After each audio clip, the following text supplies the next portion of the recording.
Good morning, everybody. I just want to personally thank you for taking some time out of your busy real estate life to learn and to grow with other people who are similarly focused on success. And I couldn't be more excited. First off, my name is Gary Parker. I'm an account executive here at Chime CRM and Geographic Farming, and I have an amazing guest on with us that I really think you're going to get a lot of value from.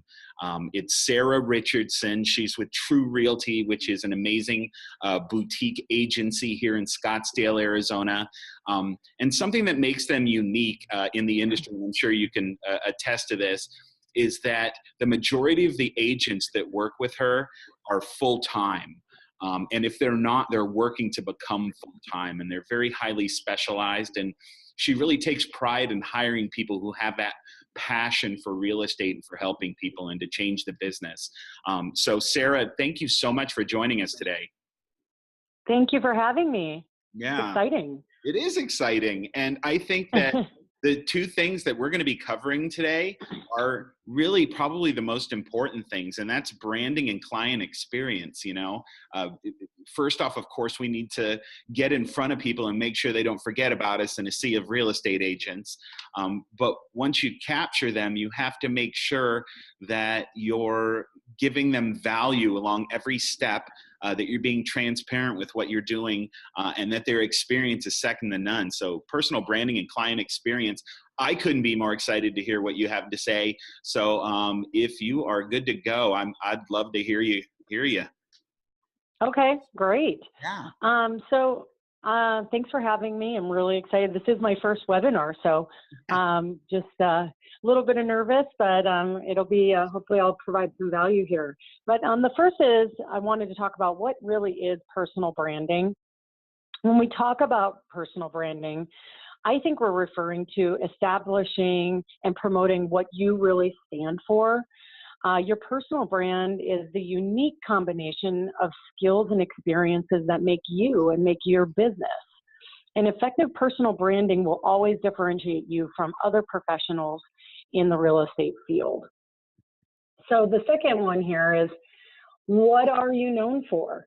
So we're used to thinking about brands in relationships to companies and products, like you think McDonald's or you think Apple, but nowadays anything can be a brand. Even an individual, you as an individual have a personal brand. So what is your personal brand? And agents need to ask this question, whether you're known for your snaps, you're known for your stories or your Facebook content. You have a brand that exists both within you and on and offline. So regardless of your age or your professional stage, someone is looking at you or screening you online, whether it be one person or thousands of people. And what they can find can have major implications for your personal and your well-being. So you just want to consider some numbers. Career Builder has given us some statistics that more than half of employers won't even hire a candidate with some sort of online presence today. So you don't want to lose out an interview or something that you control, like your personal brand. So you really need to look at your personal brand, and we're going to go over some basic steps, I think, on how to create a personal brand. So if you're not looking to get hired or you don't think this applies to you, you simply need to own your own real estate business. Over half of consumers have chosen to do business with a real estate agent or a brokerage because of a strong positive online presence. I think positive is the key component, because most people are looking at how many stars you may or may not have these days, right? And so if you aren't properly managing your online reputation as well, then you're probably losing out on some sort of business in today's environment out there. So the more successful you want to be, the more important your personal brand becomes. I'm going to the next slide. So why does this even matter?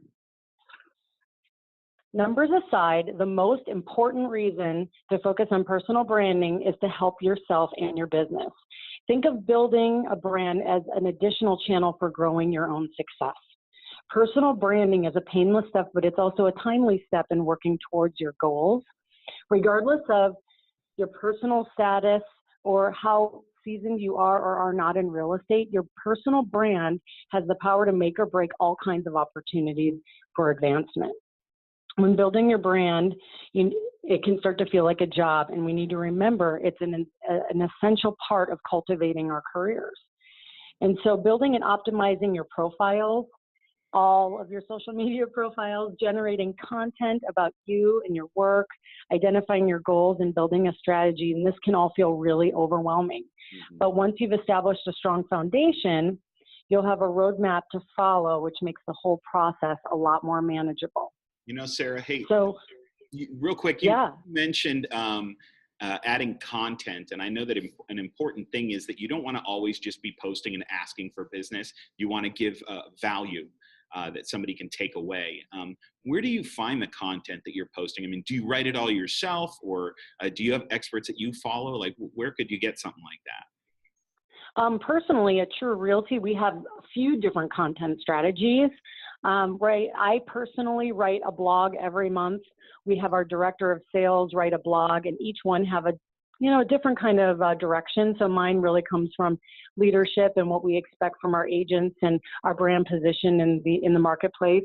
Our director of sales, he's our coach and our mentor. So talks about what the experience is like being trained and always educating yourself at True Realty.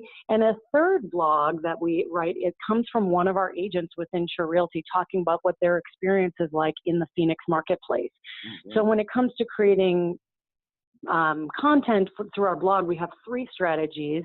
And then with our social media, we have 5 different strategies based on the properties that we have for sale currently, based on some of the fun things that we're doing within the culture on a daily basis, some funny things, some serious things that we're seeing in the marketplace as well.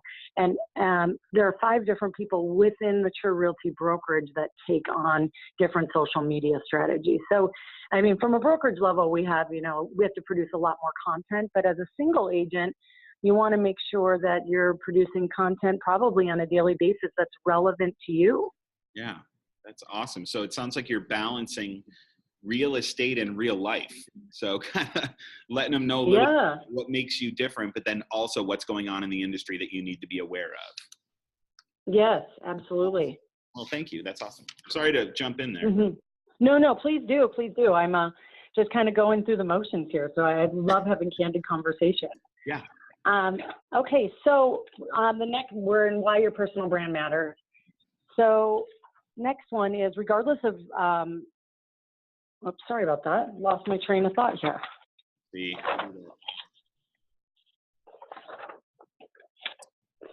So what is the most effective process in building a personal brand? I think that was my next one. Sure. So establishing a personal brand is the process of presenting yourself as a marketable brand. And as you start to go through the stages of creating a brand, it can be overwhelming. And it probably even sounded overwhelming when I was just talking about what we're doing on the brokerage level. So being a single agent, it can be a lot to take on. So before you just throw your laptop on the ground, you probably want to take a deep breath.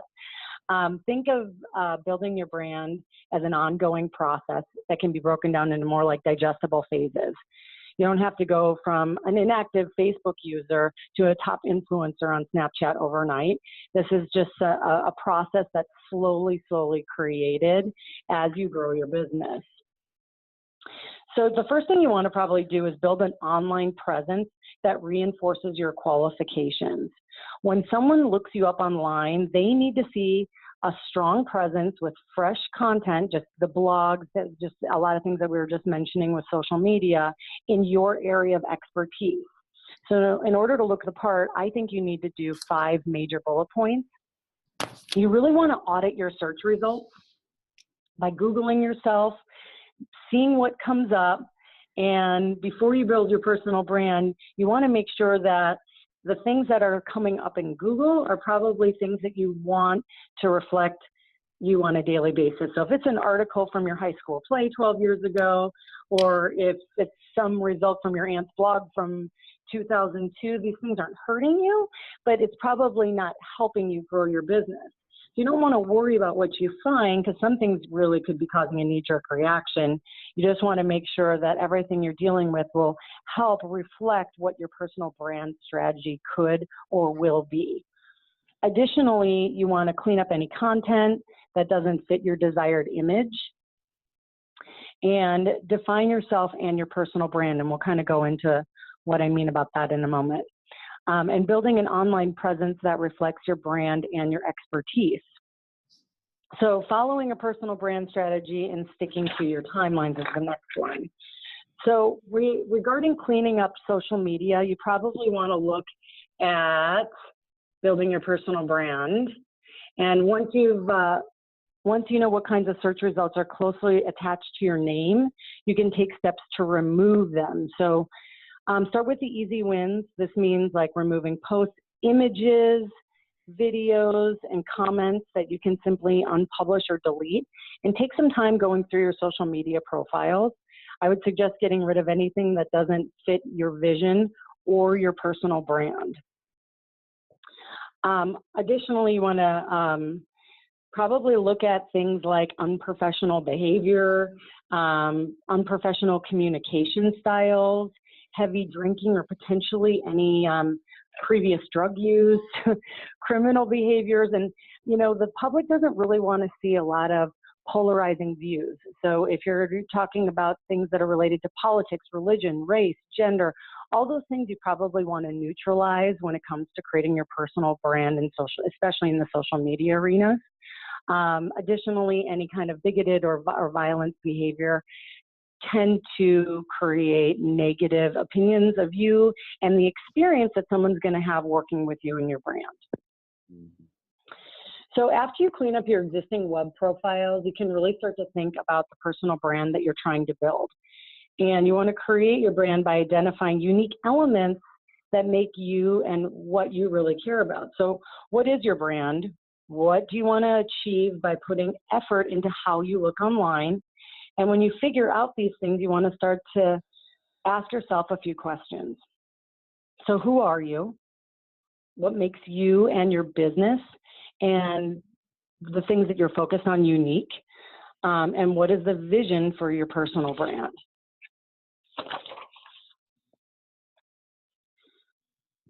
So just to recap here, oh, I went in to clean up your profile. Sorry, everybody, I missed that one. So just to recap here, you should have the following written out somewhere, probably before you even start creating your brand. You want to have a clear outline of your personal brand and short and long-term branding goals today, and then maybe what you want to see or what the clients want to see in the next 2 to 3 years or so. And what are your unique qualities, your talents, and where you're trying to have expertise. In real estate, we can be experts in so many different ways. We can focus on buyers, we can focus on sellers, we can focus on investors, we can focus in commercial, property management, land. There's so many different things that we can focus on. So we really want to hone in on what makes us passionate, and really what makes us passionate is what the clients are going to see be receiving through our content. And then additionally, what are your accomplishments? So once you feel confident and it's time to start building an online presence, people can find you easily and you can make a really great impression once you have your goals all set. So we're gonna in addition to these kinds of questions, I want you to start thinking about your accomplishments and gather any supporting material that can reinforce them. So what are your short and long-term goals in your personal brand strategy? You can do this by writing out the accomplishments that make you proud, listing moments when others recognized you and your work publicly, and think of times when other people acknowledge your work privately. So this is a really great way of showcasing your skills and your accomplishments so that people will trust and want to work with you more. Think holistically about what you're projecting and the impression that you want to leave with anyone who searches for you online or looking at any of your profiles. I like that. So I've just gone into, oh, go ahead. I was just going to say, I like that you said, look at any of your profiles, because I know a lot of agents that I speak to, and I speak to dozens every day, they understand the importance of separating your business Facebook page from your private Facebook page, but I don't know that they take the time to really scrub their private page, because people won't go to just one page. They'll look at both, right? Oh, absolutely. Definitely. And, you know, they want to see, people want to get to know you on a personal level and on a business level. So if you're not looking at the content that you're producing on both, I think you're doing you and your business a disservice. There's eyeballs on everything that we're doing. And the thing is, you don't want to leave your private life private. I mean, people want to do business with people that they can get to know. I mean, people love children. They love seeing your hobbies. They love seeing what you're doing on the weekend, as long as it's not too provocative and some of the things that I listed prior. You know, it really can help reinforce the experience that they're going to have with you in the future. So in regards to other social media presence, so do you recommend having a business Twitter and a private Twitter and a Snapchat for private use and a Snapchat for business? Like, how would you recommend doing something like that? Absolutely. And we do the same thing. I have a Snapchat privately and a Snapchat for business. And the content I produce is quite similar, but it just depends. I mean, some people don't follow both profiles, and so you want to make sure that you're creating an audience as large as you can so that people can, you know, get to know you better and get to know your personal and your, in my case, I have a strong brokerage brand. So it really comes down to that strategy and looking and seeing, okay, so what do I really want people to know about me, and what do I want them to feel connected with me about?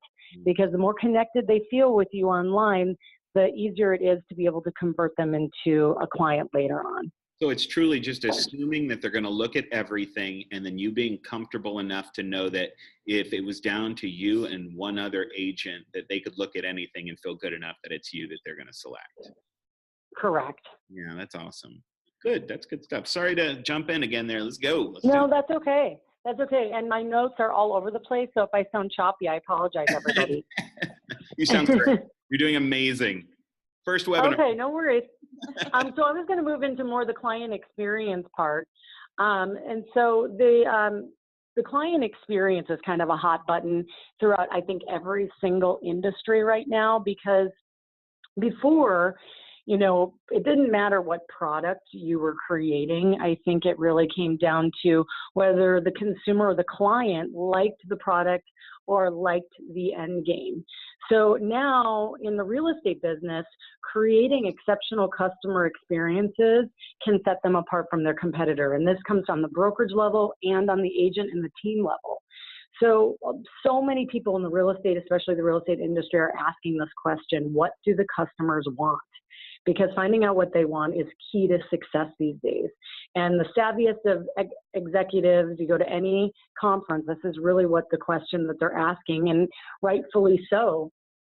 Leading companies now understand that they are in the customer experience business, and they understand now, and they're asking the question is, how they're delivering to their customers is almost more important as what they're delivering. So the how is as important as what. So an example of this for real estate is, okay, so we're delivering or we're selling homes to our clients.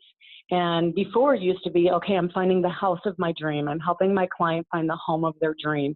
So the home ends up being our product. But now the clients are saying, okay, it's not just the home, it's the entire process from beginning to end.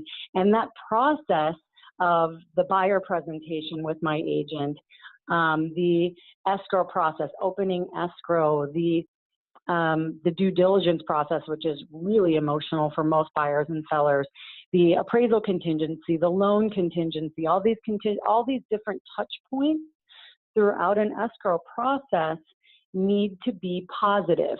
And statistics are now telling us that if 25% or more of that touch point process is negative, clients are less inclined to refer business down the line.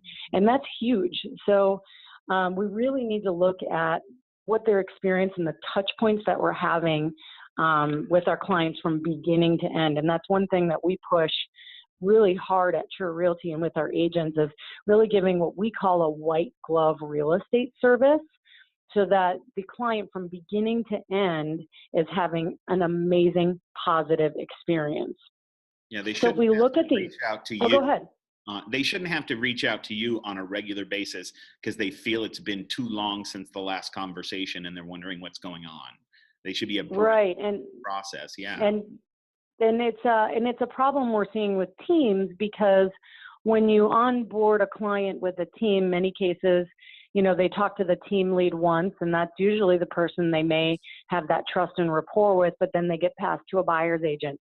Then once they're in escrow, they get passed to a transaction coordinator and potentially a closing agent, and then the lender. And so there's so many different people that touch one client during an escrow process that, if you ask them what their experience was like, in a lot of cases, they felt lost, they felt disconnected.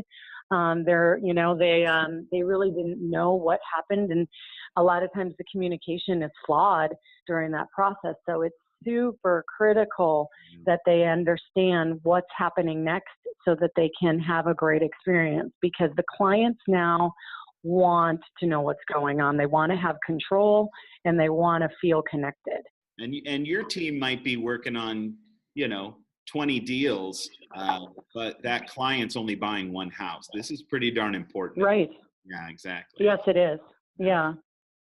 And technology has really changed the way our clients dictate how they experience things. So now, with online leads, or any time a client does any kind of online inquiry, they want to be contacted in 5 minutes or less. No matter what, you lose them. And a similar share of clients, they want to have a similar experience when it comes to looking you up online and looking at your testimonials and looking at your ratings. So it is super important that when we talked about the branding previously and creating a strong branding strategy, that the experience that they're going to have is positive. So when they're done working with you, you're still maintaining that client relationship, and you can ask for the positive reviews so that future clients will look you up online and say, okay, this person is given 5, really 4 stars, and anything less than 4 stars these days, it's looked negatively upon, for sure. Yeah. Additionally, customers are expecting the kind of personalization and convenience that big, huge companies like Google and Amazon are delivering on. So the expectation is higher than ever for a client to have an amazing experience. So when they're holding you to a standard like Google and Amazon, that's a lot of pressure on a single real estate agent who's, a sole entrepreneur. So it's really important that I've emphasized that we really pay attention to the end-to-end experience that they're having with their brokerage, and most importantly, with an agent and their personal brand. Too many companies in the past have focused on just the individual touch points. I want to make sure that I have a really strong listing presentation. And once I get the listing presentation, I've got them locked in. And as long as I sell their house and I just continue to do price drops, we'll get that house sold. They're going to give me a positive review. And that's not necessarily the case. We really want to make sure that throughout the process of even on a listing, we're making sure we touch them. We're making sure that we're checking in. We're setting expectations on communication through the entire process. Clients want to know every step of the way. So making sure that we have quality experiences and reflecting our personal brand is pretty much, I think, the most important thing right now when it comes to the client experience. If you were going to ask anybody on the street what they think about realtors, in many cases, you're going to have a negative response. And I think it's because the agent is lacking direction in their brand. I think the agent's lacking direction on the experience they want their clients to have throughout the process of working with them. And technology it can be brutal if you don't have some of these key things that I mentioned, really, really set in stone before you start working with people out there. Mm-hmm. That's good stuff. I know that, I talk to a lot of agents and they know that they need to wow and impress. The difficult part is knowing when to follow up, what to say, and balance, being, what's the word I'm looking for? Pushy, and Uh-huh. on top of that person versus, not following up enough. So, any tips on, how often you should follow up, or any kind of strategy there? Well, I mean, I think it depends on the nature of the lead. If it's a warm lead, and it's someone that's been referred to you through a client, typically you don't need to follow up as much. You just need to get that face-to-face, that rapport with an agent. The trust and rapport is going to be a lot easier and warmer. But if it's an online lead, you need to get to them almost immediately. And if they don't answer, you need to have, I would say, a three-prong approach on making sure you're texting, calling, emailing, and I would suggest doing that frequently, probably for your first 7 days. I always call it the 7 days of love when you're working a cold lead, because you need to try to make sure that they know that you're reliable. They know that you are going to answer your phone. And a lot of people do not trust people online until they can get that voice to voice, and then eventually that face to face meeting. Really, internet leads aren't converted until you really can get face to face with somebody to create that trust and rapport. So true. Love it. Yeah. Yeah. Yeah, so that's primarily what I had, just on a general scope for personal branding and client experience. Yeah. You've mentioned a couple of times about testimonials. How do you get a testimonial? I mean, the obvious question is you ask for it, but how often and at what point in the experience? And you've made friends with them, and you feel like you can ask for this and that they'll give you some positive feedback. But how do you ask for testimonials? Well, we can't make everyone happy. Let's start by saying that. But if I know someone has had a good experience, there's so many different platforms you can ask for testimonials on, and you don't want to overwhelm a client either. But I will say, hey, I really I hope you had a great time working with True Realty, and I hope you had a wonderful experience with me. And if you don't mind, I'd really appreciate if you would write a review, an honest review about what it was like working with me and working with my brokerage. And I think if you emphasize the honesty portion, then people won't feel super pressured to make up something that didn't really happen. We want to be as authentic as we can anyways. And then additionally, hopefully you're giving a great experience. And if you are, you can break that up. So every time you close one client, you can say, hey, can you leave me an experience on Realtor.com? Next client, can you leave me a testimonial about your experience on Zillow? And then Truly, and kind of break it up, because you need to have testimonials on everything, on Yelp, Zillow, Trulia, Realtor.com. Those are the big ones. LinkedIn is also a great one. So you just want to make sure that you're not overwhelming them with asking for too many, and break it up. Every time you have a positive experience from someone, you can say, hey, send them a link. Make it easy to them. Send the link through a text message and say, hey, I'm going to text you something really quick. It's going to take 10 seconds of your time, but I'd really love for you to leave an honest review of what it was like working with me. And usually, as long as you don't put them out and it doesn't take too much of their time, they're happy to do it for you. Yeah, another thing that you had talked about is the three-prong approach for follow-up, and especially during that first week when you get that new lead. I read statistically that for every lead that you capture their information, most agents are trying that person 3 times, and that includes an email and maybe 2 phone calls. But it's 7 to 10 touches for somebody to finally take the time to have that conversation with you. Absolutely. Yeah. Are you using the chime system for the 3-prong approach? Because I know that it Yes. does offer the phone calls and the automated follow-up, the smart plan with the emails and text messages. Yes, absolutely. So I have that smart plan built in for our agents, as well as they use the automated plans in the chime system too. But yeah, I mean, we emphasize minimum 7 days, which is really almost 21 touch points, because the system automatically generates a drip campaign. So I don't count email as a touch point because the system automatically does it. I only count when I'm looking at agent performance, the calls and the text messages, because I think that they're the most effective anyways. Because ultimately, once you get a hold of somebody and you can get an appointment, the chance of converting them is much higher. So it's really all about getting them on the phone and engaging them on text message. And ideally, you want to do that 2 times a day for 7 days, including the email. That's 21 touch points, until we'll just probably put them on a nurture campaign and just see if we can get the emails to try to get them out of their shell. And having been in real estate marketing for a long time myself, I know another thing I'd like to throw out to the audience is that when you're reaching out to these people, a smart plan is such a great idea to have that thing that automatically follows up when you're doing something else and generating revenue. But if you really want to make it effective, add something that is personal about that person that you know. So for example, if that lead comes in from Zillow and you know they were looking at a 4-bedroom, 2-bath in the Ahwatukee School District, for example, mentioning that in the text message and saying, hey, I have another property that showed up in that school district, or I know you were looking for 4-bedroom, 2-bath. I found the perfect home in your neighborhood.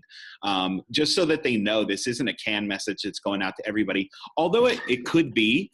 And my chair just popped up really quickly and scared me while I was talking. Everybody around me is like, what happened to that guy?